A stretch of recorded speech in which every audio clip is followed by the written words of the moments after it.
La parole est à Madame Marie-Louise Faure. Merci, Monsieur le Président. Ma question s'adresse à Monsieur le Premier ministre ou au ministre qui voudra bien y répondre. Alors, à Monsieur le Premier ministre, bonjour. Depuis 6 mois, avec le Président de la République, vous n'avez à la bouche que le mot de concertation.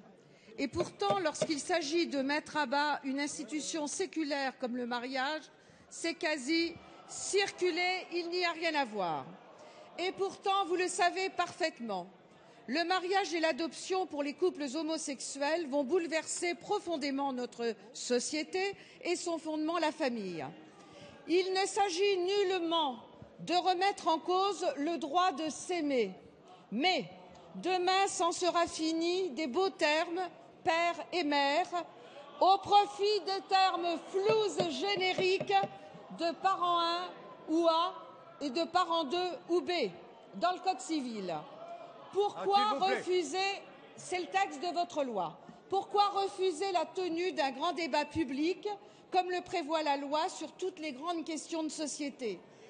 Christian Jacob, président de notre groupe, a interrogé le président du comité consultatif national d'éthique. Et que dit le président?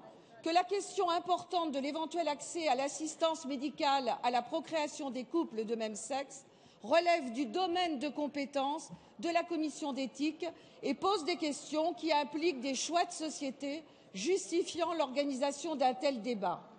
Pourquoi hier matin avez-vous demandé à votre majorité docile de rejeter la demande d'une commission spéciale? C'est gentil, c'est gentil.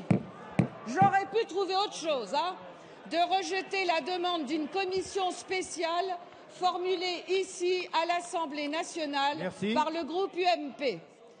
Alors, Monsieur le Premier ministre, pourquoi refuser cette commission spéciale et La parole est à Madame Christiane Taubira, garde des Sceaux, ministre de la Justice. Monsieur le Président, Mesdames et Messieurs les députés, Madame la députée Faure, le sujet que vous évoquez est un sujet d'une extrême importance puisqu'il s'agit effectivement d'une réforme de société et le gouvernement place ce sujet à cette hauteur. Il y a eu un temps démocratique, Madame la députée, ce fut le suffrage universel le 6 mai lorsque le président de la République a été élu, alors que dans son programme, au titre de ses engagements, il avait annoncé l'ouverture du mariage et de l'adoption à tous les couples. Il y a eu le temps du gouvernement avec Madame Dominique Bertinotti, ministre chargée de la Famille. Nous avons conduit de nombreuses auditions, ayant reçu des personnalités de sensibilités différentes. Il y a le débat public qui a lieu dans les médias au quotidien.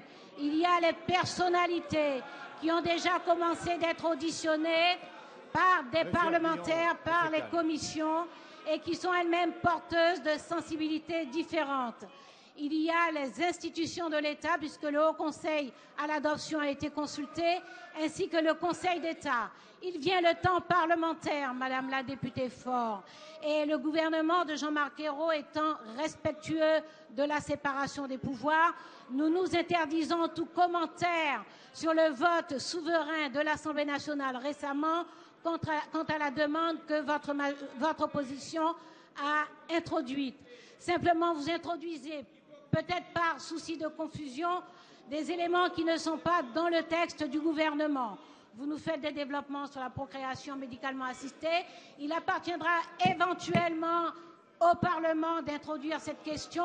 Cette question n'est pas dans le texte du gouvernement.